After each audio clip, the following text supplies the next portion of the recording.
ଜଙ୍ଗଲକୁ ତ ଚାଲି ଆସିଲେ, ଏବେ କୋଉଠି ରହିବା ମା? ମତେ ନା ଏ ନୂଆ ଜାଗାରେ ଭାରି ଡର ଲାଗୁଛି।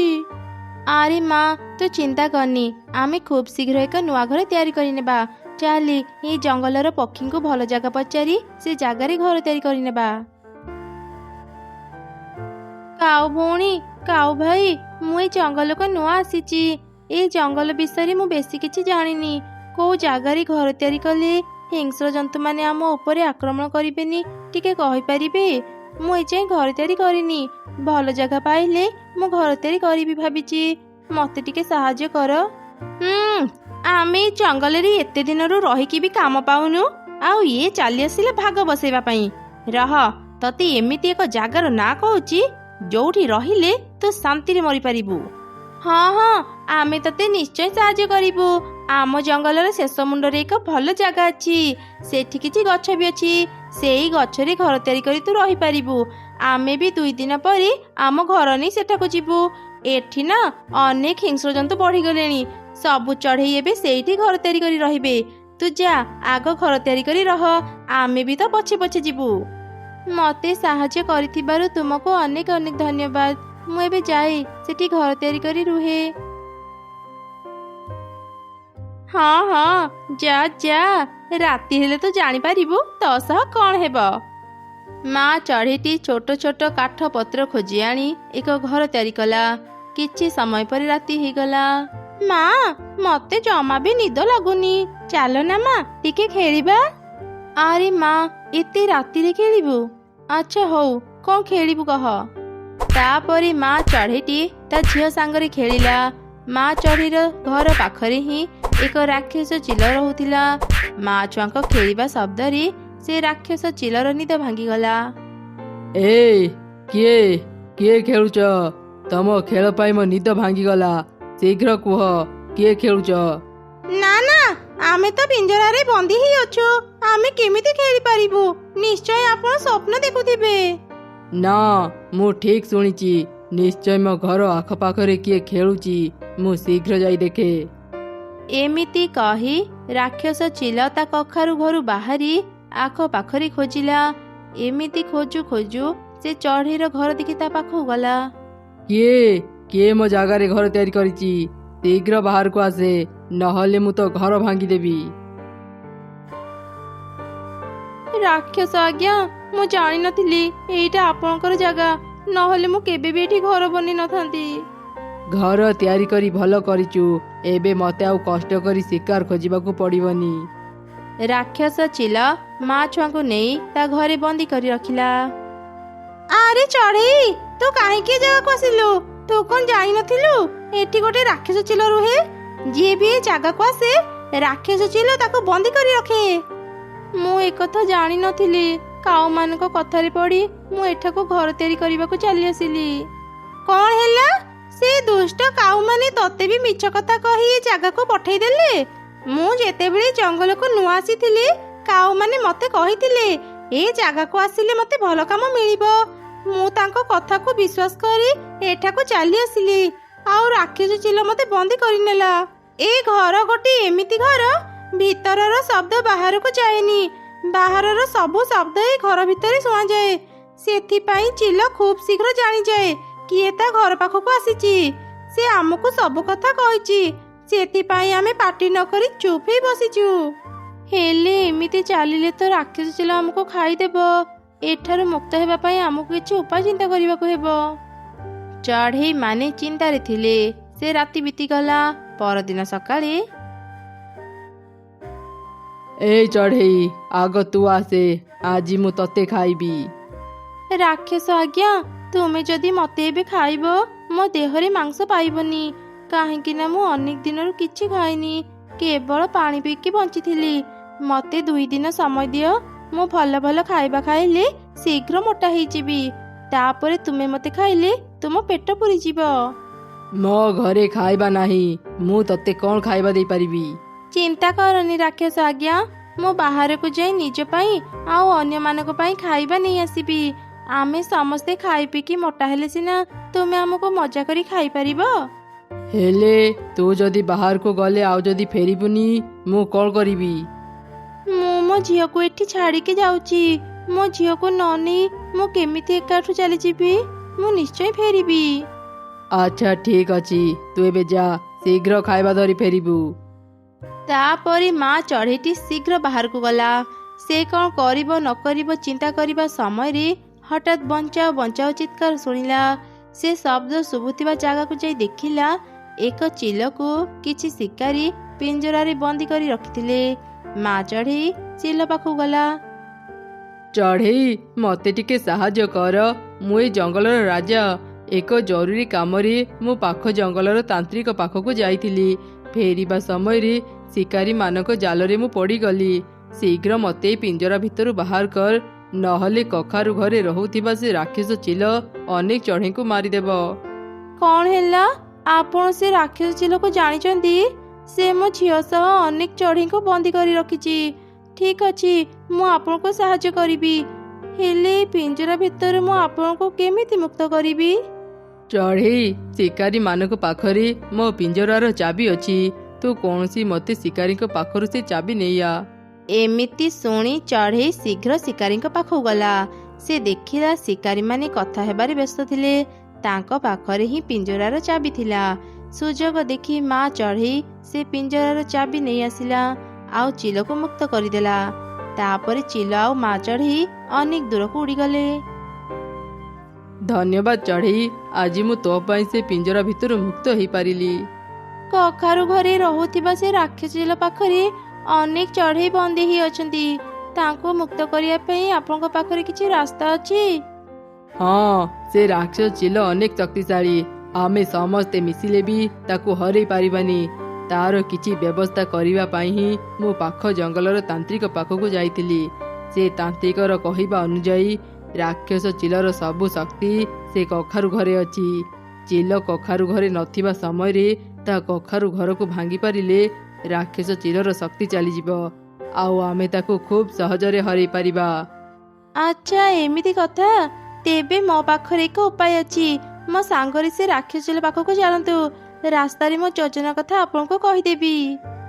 ଏମିତି ରାଜା ଚିଲ ଆଉ ମା ଚଢ଼େଇ ଏକ ଯୋଜନା ବନେଇଲେ। ତାପରେ ରାଜା ଚିଲକୁ ବାହାରେ ରଖି ମା ଚଢ଼େଇଟି କଖାରୁ ଘର ଭିତରକୁ ଯାଇ ରାକ୍ଷସ ଚିଲକୁ କହିଲା, ରାକ୍ଷସ ଆଜ୍ଞା, ସର୍ବନାଶ ହେଇଯାଇଛି। ମୁଁ ଯେତେବେଳେ ଖାଇବା ଆଣିବାକୁ ଯାଉଥିଲି ଏକ ଶିକାରୀ ଚିଲ ମତେ ଦେଖି ମୋ ପଛରେ ପଡ଼ିଗଲା ମତେ ଖାଇବା ପାଇଁ। ଆପଣ ତ ମତେ ଖାଇବେ ବୋଲି କହିଥିଲେ, ସେଥିପାଇଁ ମୁଁ କୌଣସି ମତେ ତା ପାଖରୁ ଖସି ଆପଣଙ୍କ ପାଖକୁ ଚାଲି ଆସିଲି। ଭଲ କଲୁ। ଏବେ ଆଗ ମୁଁ ତତେ ଖାଇନିଏ, ତାପରେ ସେ ଶିକାରୀକୁ ଦେଖିନେବି। ହେଲେ ରାକ୍ଷସ ଆଜ୍ଞା, ସେ ଶିକାରୀ ଚିଲ ତ ବାହାରେ ଛିଡ଼ା ହେଇଛି। ସେ କେତେବେଳେ ବି ଏ ଘର ଭିତରକୁ ଆସିପାରେ। ସେ ଶିକାରୀର ଏତେ ସାହସ, ସେ ମୋ ଘର ପାଖକୁ ଚାଲି ଆସିଛି। ଏବେ ମୁଁ ତା କଥା ବୁଝୁଛି। ତାପରେ ରାକ୍ଷସ ଚିଲ ଶୀଘ୍ର ବାହାରକୁ ଗଲା। ରାଜା ଚିଲ ଆଉ ରାକ୍ଷସ ଚିଲ ଭିତରେ ଖୁବ୍ ଜୋର ଲଢ଼େଇ ହେଲା। ସେଇ ସୁଯୋଗରେ ମା ଚଢ଼େଇ ସମସ୍ତଙ୍କୁ ପିଞ୍ଜରାରୁ ବାହାର କରି ସବୁ କଥା କହିଦେଲା। ତାପରେ ସମସ୍ତେ ମିଶି ସେ କଖାରୁ ଘରକୁ ଭାଙ୍ଗିଦେଲେ। କଖାରୁ ଘର ଭାଙ୍ଗିବା ଯୋଗୁଁ ରାକ୍ଷସ ଚିଲର ଶକ୍ତି ଚାଲିଗଲା ଆଉ ସେ ମରିଗଲା। ସବୁ ଚଢ଼େଇ ରାଜା ଚିଲକୁ ଦୁଷ୍ଟ କାଉମାନଙ୍କ ବିଷୟରେ କହିଦେଲେ। ରାଜା ଚିଲ ରାଗିଯାଇ କାଉମାନଙ୍କୁ ସେ ଜଙ୍ଗଲରୁ ବାହାର କରିଦେଲା। ଏମିତି ସବୁ ଚଢ଼େଇ ଦୁଷ୍ଟମାନଙ୍କ ପାଖରୁ ମୁକ୍ତ ହେଇ ସୁଖ ଶାନ୍ତିରେ ରହିଲେ। ଦୂର ଏକ ଜଙ୍ଗଲରେ ଗୋଟିଏ ପରିଶ୍ରମୀ ଚଢ଼େଇ ରହୁଥିଲା। ତାର ଏକ ଡାଳିମ୍ବ ଗଛ ଥିଲା। ସେ ତାର ଡାଳିମ୍ବ ଗଛର ଖୁବ୍ ଯତ୍ନ ନେଉଥିଲା। ପ୍ରତିଦିନ ସେ ତା ଗଛରୁ ଡାଳିମ୍ବ ତୋଳି ଜଙ୍ଗଲରୁ ଜଙ୍ଗଲ ବୁଲି ବୁଲି ବିକ୍ରି କରୁଥିଲା। ଡାଳିମ୍ବ ନିଅ ଡାଳିମ୍ବ, ମିଠା ମିଠା ଡାଳିମ୍ବ। ଆରେ ଚଢ଼େଇ, ତୁ ଆସିଗଲୁ। ମୁଁ ତତେ ହିଁ ଅପେକ୍ଷା କରିଥିଲି। ତ ଡାଳିମ୍ବ ଦିନେ ନ ଖାଇଲେ ମୋ ପେଟ ପୁରେନି। ଦେ ଦେ, ମତେ ଆଗ 2 କେଜି ଡାଳିମ୍ବ ଦେ। ଏମିତି ଚଢ଼େଇ ତା ଡାଳିମ୍ବ ବିକ୍ରି କରିସାରି ଘରକୁ ଫେରିଲା। ଓ ବାବା, କି ଗରମ ଲାଗୁଛି। ଏତେ ଗରମରେ ମରି ଛୋଟ ଘରେ ରହି ହେଉନି। ମୁଁ ଶୀଘ୍ର କିଛି କରେ, ନହେଲେ ଗରମ ପାଇଁ ମୋ ଦେହ ଖରାପ ହେଇଯିବ। କାଲି ସକାଳ ହେଉ, ମୁଁ କିଛି କଞ୍ଚା ଘାସ ଆଉ ଲତା ନେଇ ଆସେ। କଞ୍ଚା ଘାସ ମୁଁ ଘର ଭିତରେ ବିଛେଇ ଦେବି। ଘର ଭିତରଟି ନିଶ୍ଚୟ ଥଣ୍ଡା ଲାଗିବ। ଏମିତି ଚିନ୍ତା କରି ଚଢ଼େଇ ଘାସ ଲତା ଆଣିବା ପାଇଁ ବାହାରକୁ ଗଲା। ରାସ୍ତାରେ କାଉ ସହ ତାର ଦେଖା ହେଲା। କିରେ ଚଢ଼େଇ, ଏତେ ସକାଳୁ ସକାଳୁ ତୁ କୁଆଡ଼େ ଯାଉଛୁ? କାଉ ଭଉଣୀ, ଯୋଉ ଗରମ ପଡ଼ିଛି ନା, ଏଇ ଗରମରେ ଆଉ ଘରେ ରହି ହେଉନି। ସେଥିପାଇଁ ମୁଁ ଜଙ୍ଗଲ ଭିତରକୁ ଯାଉଛି କିଛି କଞ୍ଚା ଘାସଲତା ଆଣିବା ପାଇଁ। ଘର ଭିତରେ ଆଉ ଘର ଚାରିପାଖରେ କଞ୍ଚା ଘାସଲତା ବିଛେଇ ଦେଲେ ଘର ଭିତରଟି ଥଣ୍ଡା ଲାଗିବ। ହଁ ହଁ, ମୁଁ ବି ଶୁଣିଥିଲି ଘର ଉପରେ ଆଉ ଭିତରେ କଞ୍ଚା ଘାସଲତା ବିଛେଇ ଦେଲେ ଘର ଭିତରଟି ଥଣ୍ଡା ରୁହେ। ଯା ଯା, ତୋ କାମ କରିବୁ ଯା। କାଉ ଭଉଣୀ, ତୁମେ ବି ମୋ ସାଙ୍ଗରେ ଚାଲ। କଞ୍ଚା ଘାସଲତା ଆଣି ନିଜ ଘରେ ବିଛେଇ ଦେବ। ଥଣ୍ଡା ଘରେ ରହିବାକୁ ଭାରି ଭଲ ଲାଗିବ। ନା ନା, ଏଇ ଗରମରେ ମୁଁ ଏତେ ପରିଶ୍ରମ କରିପାରିବିନି। ତୋର ସିନା କେହି ନାହାନ୍ତି ବୋଲି ତୁ ସବୁ କାମ ଏକା କରୁଛୁ। ମୋର ତ ସ୍ୱାମୀ ଅଛି, ମୋ ସ୍ୱାମୀ ମୋ ପାଇଁ ଘର ତିଆରି କରିଦେବେ। ମୁଁ କାହିଁ ଏତେ ହଇରାଣ ହେବାକୁ ଯିବି? ଆଚ୍ଛା ଠିକ୍ ଅଛି, ତୁମେ ଯାଇ ତୁମ ସ୍ୱାମୀକୁ ଏକଥା କୁହ। ମୁଁ ଏବେ ଯାଉଛି କାଉ ଭଉଣୀ। ତାପରେ ଚଢ଼େଇ ଜଙ୍ଗଲ ଭିତରକୁ ଗଲା ଆଉ କାଉ ନିଜ ଘରକୁ ଆସିଲା। ଆରେ ଶୁଣୁଛ, ଚଢ଼େଇ ଏବେ ଜଙ୍ଗଲ ଭିତରକୁ ଗଲା କଞ୍ଚା ଘାସଲତା ଆଣିବା ପାଇଁ, ଯେମିତି ତେ ଗରମରେ ବି ତା ଘର ଥଣ୍ଡା ରହିବ। ତୁମେ ବି ଯାଅ, ଆମ ଘର ପାଇଁ କିଛି କଞ୍ଚା ଘାସଲତା ଖୋଜି ଆଣିବ। ଆମେ ବି ଆମ ଘରକୁ ଥଣ୍ଡା କରିବା। ଯେମିତି ଗରମ ପଡ଼ିଛି, ମୁଁ ଏ ଗରମରେ ବାହାରକୁ ଯାଇ କାମ କରିପାରିବିନି। ଚଢ଼େଇ ତ ଆମର ପଡ଼ୋଶୀ, ସେ କ'ଣ ତା ଘରେ ଆମକୁ କିଛି ସମୟ ପାଇଁ ରହିବାକୁ ଦେବନି? ଆମକୁ ଯେତେବେଳେ ବି ଗରମ ଲାଗିବ ଆମେ ଚଢ଼େଇ ଘରକୁ ଚାଲିଯିବା, ଆଉ କିଛି ସମୟ ପାଇଁ ତା ଥଣ୍ଡା ଘରେ ଆରାମ କରି ଆସିବା। ହଁ ହଁ, ତୁମେ ଠିକ୍ କହିଛ।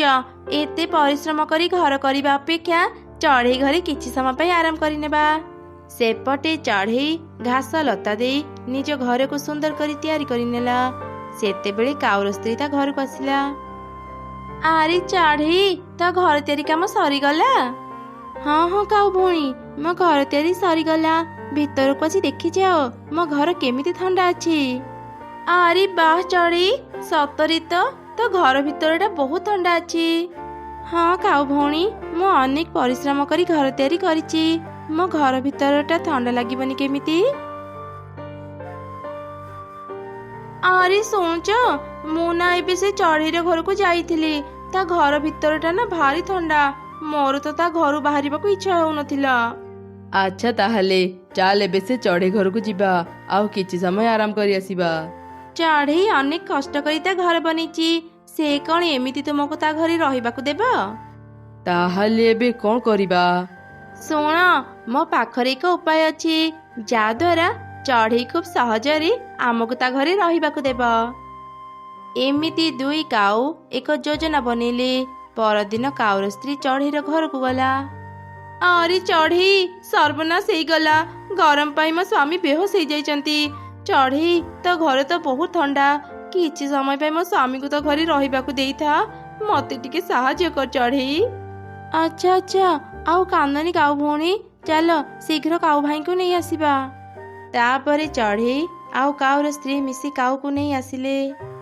କାଉ ଭାଇଙ୍କର ହୋସ ଆସିବା ଯାଏଁ ତୁମେ ଏଠି ଆରାମ କର। ତୁମେ ତ ଦେଖୁଛ କାଉ ଭଉଣୀ, ମୋ ଘର ବହୁତ ଛୋଟ, ଏଠି 3 ଜଣ ରହିପାରିବାନି। କାଉ ଭାଇଙ୍କର ହୋସ ଆସିଲା ପରେ ତୁମେ ନିଜ ଘରକୁ ଚାଲିଯିବ। ହଁ ହଁ ଚଢ଼େଇ, ମୋ ସ୍ୱାମୀଙ୍କର ହୋସ ଆସିଲା ପରେ ଆମେ ତ ଘରୁ ଚାଲିଯିବୁ। ଏମିତି ସେ ରାତି ବିତିଗଲା। ସକାଳ ହେଲା ପରେ ଚଢ଼େଇ ଦୁଇ କାଉଙ୍କୁ ଉଠେଇଲା। କାଉ ଭାଇ, ଏବେ ତୁମ ଦେହ କେମିତି? ମୁଁ ଏବେ କାମକୁ ଯାଇଥାନ୍ତି, ତୁମେମାନେ ବି ନିଜ ଘରକୁ ଯାଅ। ଆରେ ଚଢ଼େଇ, ଏବେ ମୋତେ ଭଲ ଲାଗୁଛି ଯେ, ହେଲେ ମୁଁ ପୁରାପୁରି ଭଲ ହେଇନି। ମୋତେ ଆଉ ଟିକେ ଶୋଇବାକୁ ଦେ, ମୁଁ ଭଲ ହେଇଯିବି। ତୁ କାମକୁ ଯା, ଆମେ ଶୋଇକି ଉଠିଲେ ତୋ ଘରୁ ଚାଲିଯିବୁ। ଆଚ୍ଛା ଠିକ୍ ଅଛି, ମୁଁ ଏବେ ବାହାରକୁ ଯାଉଛି। ଏମିତି କହି ଚଢ଼େଇ ନିଜ ଡାଳିମ୍ବ ଝୋଳି ନେଇ ବଜାରକୁ ଗଲା। ଅନେକ ସମୟ ବିତିଗଲା, ତଥାପି କାଉମାନଙ୍କର ନିଦ ଭାଙ୍ଗିଲାନି। ହଠାତ୍ କାଉର ନିଦ ଭାଙ୍ଗିଗଲା। ସେ ଦେଖିଲା ସନ୍ଧ୍ୟା ହେଇଗଲାଣି। ଆରେ ଏଯାଏଁ ତ ନିଦ ଭାଙ୍ଗିନି, ସନ୍ଧ୍ୟା ହେଇଗଲାଣି। ଚଢ଼େଇ ଆସିବା ପୂର୍ବରୁ ଚାଲ ତା ଘରୁ ଚାଲିଯିବା। କ'ଣ କହିଲ? ସନ୍ଧ୍ୟା ହେଇଗଲାଣି? ଚଢ଼େଇ ଘରେ ମୁଁ ସମୟ ଟିକେ ବି ଜାଣିପାରୁନି। ଏଇ ଘର ଯଦି ଆମର ହେଇଥାନ୍ତା କେତେ ଭଲ ହେଇଥାନ୍ତା ନା? ଏମିତି ଘର କରିବା ପାଇଁ ଅନେକ ପରିଶ୍ରମ କରିବାକୁ ପଡ଼େ। ହଉ ଛାଡ଼ ସେ କଥା, ଚାଲ ଏବେ ଘରକୁ ଯିବା। କ'ଣ ଖାଲି ଯିବା ଯିବା ହଉଛ? ଆମେ କ'ଣ ଚାଲିଯିବା ପାଇଁ ଚଢ଼େଇ ଘରକୁ ଆସିଛେ? ମାନେ, ତୁ କ'ଣ କରିବାକୁ ଚାହୁଁଛୁ? ଆଉ କିଛି ସମୟ ଅପେକ୍ଷା କର, ତୁମେ ସବୁ ଜାଣିପାରିବ। ଆରେ ମୋ ଘର କ'ଣ ଭିତର ପଟୁ ବନ୍ଦ ଅଛି? କାଉମାନେ କ'ଣ ଏଯାଏଁ ମୋ ଘରୁ ଯାଇନାହାନ୍ତି? କାଉ ଭଉଣୀ, କାଉ ଭାଇ, କବାଟ ଖୋଲ, ମୁଁ ଘର ଭିତରକୁ ଯିବି। କିଏ ତୁ? ଆମ ଘରର କବାଟ କାହିଁକି ବାଡ଼ଉଛୁ? ମୁଁ ଚଢ଼େଇ, କବାଟ ଖୋଲ କାଉ ଭଉଣୀ, ମୁଁ ଘର ଭିତରକୁ ଯିବି। ତତେ ଆମେ ଚିହ୍ନିନୁ, ଆମ ଘର ଆଗରେ ପାଟି କରନି, ଚାଲି ଯା ଏଠୁ। ଇ କ'ଣ କହୁଛ ତମେ ମାନେ? ଏ ଘର ମୋର, ମୋ ଘରୁ ମତେ ଚାଲିଯିବାକୁ କହୁଛ? ଏମିତି କରନି, କବାଟ ଖୋଲ, ମୁଁ ଭିତରକୁ ଯିବି। ହେଲେ କାଉମାନେ ଚଢ଼େଇର କିଛି କଥା ଶୁଣିଲେନି। ଚଢ଼େଇ ମନ ଦୁଃଖରେ ନିଜ ଡାଳିମ୍ବ ଗଛ ପାଖକୁ ଚାଲିଗଲା, ଆଉ ସେଠି ବସି ଅନେକ କାନ୍ଦିଲା। କ'ଣ ହେଲା ଚଢ଼େଇ, ତୁ ଏମିତି କାନ୍ଦୁଛୁ କ'ଣ ପାଇଁ? କିଏ ଏମିତି କଥା କହୁଛ? ମୁଁ ତ ଡାଳିମ୍ବ ଗଛ କଥା କହୁଛି। ଆଜି ଯାଇ ମୁଁ ତତେ ଏମିତି କେବେ ବି କାନ୍ଦିବାର ଦେଖିନି। କହ ଚଢ଼େଇ, ତୋର ଆଜି କ'ଣ ହେଇଛି? ମୁଁ କାଉ ଆଉ ତୋର ସ୍ତ୍ରୀକୁ ରହିବା ପାଇଁ ମୋ ଘର ଦେଇଥିଲି, ହେଲେ ସେମାନେ ବହୁତ ସ୍ୱାର୍ଥପର ଥିଲେ। ମୋ ଘରୁ ମତେ ବାହାର କରି ସେମାନେ ମୋ ଘରକୁ କବ୍ଜା କରିନେଲେ। ଏବେ ମୋ ପାଖରେ ରହିବାକୁ ଘର ନାହିଁ। ସେ ଦୁଇ କାଉ ଏତେ ସ୍ୱାର୍ଥପର? ତୁ ଆଉ ମନ ଦୁଃଖ କରନି ଚଢ଼େଇ, ସେମାନେ ଖୁବ୍ ଶୀଘ୍ର ତାଙ୍କ ଶାସ୍ତି ପାଇଯିବେ। ତୋର ଏ ବିପଦ ସମୟରେ ମୁଁ ତତେ ସାହାଯ୍ୟ କରିବି ଚଢ଼େଇ। ହେଲେ ତୁ ତ ଏକ ସାମାନ୍ୟ ଡାଳିମ୍ବ, ତୁ ମତେ କେମିତି ସାହାଯ୍ୟ କରିପାରିବୁ? ଆରେ ଚଢ଼େଇ, ମୁଁ ଏମିତି ସେମିତି ଡାଳିମ୍ବ ନୁହଁ, ମୁଁ ହେଉଛି ଯାଦୁର ଡାଳିମ୍ବ। ଏଇ ଡାଳିମ୍ବ ଘର ଆଜିଠୁ ତୋର, ତୁ ଏଇ ଡାଳିମ୍ବ ଘରେ ରହିବୁ। ଏଠି ସବୁ ସୁବିଧା ଅଛି। ଏଇ ଡାଳିମ୍ବ ଘର ଭିତରେ କିଛି ମଞ୍ଜି ଅଛି, ତୁ ସେସବୁ ନେଇ ଚାଷ କର। ଖୁବ୍ ଶୀଘ୍ର ଡାଳିମ୍ବ ଗଛ ବାହାରି ସେଥିରେ ଅନେକ ଡାଳିମ୍ବ ଫଳିବ। ତୁ ସେ ଡାଳିମ୍ବ ବିକ୍ରି କରି ଆରାମରେ ଚଳିପାରିବୁ। ଡାଳିମ୍ବର କଥା ଅନୁସାରେ ଚଢ଼େଇ ସେ ଡାଳିମ୍ବ ଘର ଭିତରକୁ ଗଲା, ଆଉ ସେ ଘରୁ ଡାଳିମ୍ବ ମଞ୍ଜି ଆଣି ଚାଷ କଲା। ଖୁବ୍ ଶୀଘ୍ର ହିଁ ଡାଳିମ୍ବ ଗଛ ବାହାରି ସେଥିରେ ଅନେକ ଡାଳିମ୍ବ ଫଳିଲା। ଚଢ଼େଇ ସେସବୁ ଧରି ବଜାରକୁ ଗଲା ଆଉ ବିକ୍ରି କଲା। ଏମିତି ତାର ସବୁଦିନ ଭଲରେ ବିତୁଥିଲା। ହେଲେ ଦିନେ କାଉ ଆଉ ତାର ସ୍ତ୍ରୀ ଚଢ଼େଇର ଡାଳିମ୍ବ ଘରକୁ ଦେଖିଲେ। ଆରେ, ମୁଁ ଯାହା ଦେଖୁଛି କ'ଣ ତୁମେ ବି ତା ଦେଖୁଛ? ହଁ, ମୁଁ ବି ସେଇଆ ଦେଖୁଛି। ଆଜି ଯାଏ ମୁଁ ଏତେ ବଡ଼ ଡାଳିମ୍ବ ଘର ଦେଖିନଥିଲି। ମୋର ଏଇ ଡାଳିମ୍ବ ଘର ଦରକାର, ଯେମିତି ବି ହଉ ମତେ ଏଇ ଡାଳିମ୍ବ ଘର ଦିଅ। ଆମେ ଥରେ ଚଢ଼େଇର ଘର ନେଇ ସାରିଛେ, ସେ ଆମକୁ ପୁଣି ଥରେ ତା ଘର କ'ଣ ପାଇଁ ଦେବ? ଚଢ଼େଇଠୁ ତା ଘର ନେବା ପାଇଁ ମୋ ପାଖରେ ଏକ ଉପାୟ ଅଛି, ଆସ ମୋ ସାଙ୍ଗରେ। କିଏ ମୋ ଘର କବାଟ ବାଡ଼ଉଛ? ତମେ ଦୁଇ କାଉ ଏଠି ମୋ ଘର ନେଇ କ'ଣ ତମମାନଙ୍କୁ ଶାନ୍ତି ଲାଗିଲାନି? ପୁଣି ଥରେ ଚାଲି ଆସିଲ, ଚାଲି ଯାଉ ଏଠୁ। ଓହୋ ଚଢ଼େଇ, ଏତେ ରାଗୁଛୁ କ'ଣ ପାଇଁ ଯେ? ଆମେ ତତେ ଏକ ଖବର ଦେବାକୁ ଆସିଥିଲୁ। ପାରାର ଦେହ ବହୁତ ଖରାପ, ସେ ବଞ୍ଚିବ କି ନାହିଁ ଜଣା ନାହିଁ। ସେ ତତେ ଦେଖିବାକୁ ଚାହୁଁଛି ବୋଲି ଆମକୁ କହିଲା, ସେଥିପାଇଁ ଆମେ ତତେ ଆସି ଖବର ଦଉଛୁ। ଏ କ'ଣ କହୁଛ ତମେ ମାନେ? ପାରାର ଦେହ ଖରାପ? ମୁଁ ଏବେ ତା ପାଖକୁ ଯିବି। ବୋକା ଚଢ଼େଇ ଆମ କଥାରେ ଫସିଗଲା। ଚାଲ ଚାଲ, ଏବେ ଡାଳିମ୍ବ ଘର ଭିତରକୁ ଯିବା। ପାରା, ତୁ ଠିକ ଅଛୁ ତ? ମୁଁ ଶୁଣିଲି ତୋ ଦେହ ଖରାପ। ହଁ ଚଢ଼େଇ, ମୁଁ ଏକଦମ ଠିକ ଅଛି। ତତେ ମିଛ କଥା ଗୁଡ଼ା କିଏ କହିଲା? କାଉମାନେ ମତେ ପୁଣି ଥରେ ମିଛ କଥା କହିଲେ। ନିଶ୍ଚୟ ସେମାନେ ମୋର କ୍ଷତି କରିବାକୁ ଚାହୁଁଛନ୍ତି। ପାରା ଭଉଣୀ, ମୁଁ ଏବେ ଘରକୁ ଯାଏ, ମୁଁ ପରେ ତମକୁ ସବୁ କଥା ବୁଝେଇଦେବି। ତମେ ଦୁଇ କାଉ ଏତେ ଖରାପ, ପୁଣି ଥରେ ମୋ ଘରକୁ କବ୍ଜା କରିନେଲ। ବାହାରି ଯାଉ ମୋ ଘରୁ। ନା, ଆଜିଠୁ ଏଇ ଘର ଆମର, ତୁ ଏଠୁ ଚାଲିଯା। ମୁଁ ମୋ ଘର ଛାଡ଼ି କୁଆଡ଼େ ବି ଯିବିନି, ବାହାର ମୋ ଘରୁ। ଏ ସବୁ ଘଟଣା ଡାଳିମ୍ବ ବି ଦେଖୁଥିଲା। ସେ ଆଉ ସହି ନପାରି ତା ଶକ୍ତି ଦ୍ୱାରା ବିଷାକ୍ତ ଧୂଆଁ ଡାଳିମ୍ବ ଘର ଭିତରେ ବାହାର କଲା। ସେଇ ବିଷାକ୍ତ ଧୂଆଁ ଯୋଗୁଁ ଦୁଇ କାଉ ମରିଗଲେ। ଚଢ଼େଇ ନିଜ ଘରକୁ ଫେରି ପାଇ ଖୁବ୍ ଖୁସି ହେଇଗଲା ଆଉ ଶାନ୍ତିରେ ନିଜ ଜୀବନ ବିତେଇଲା।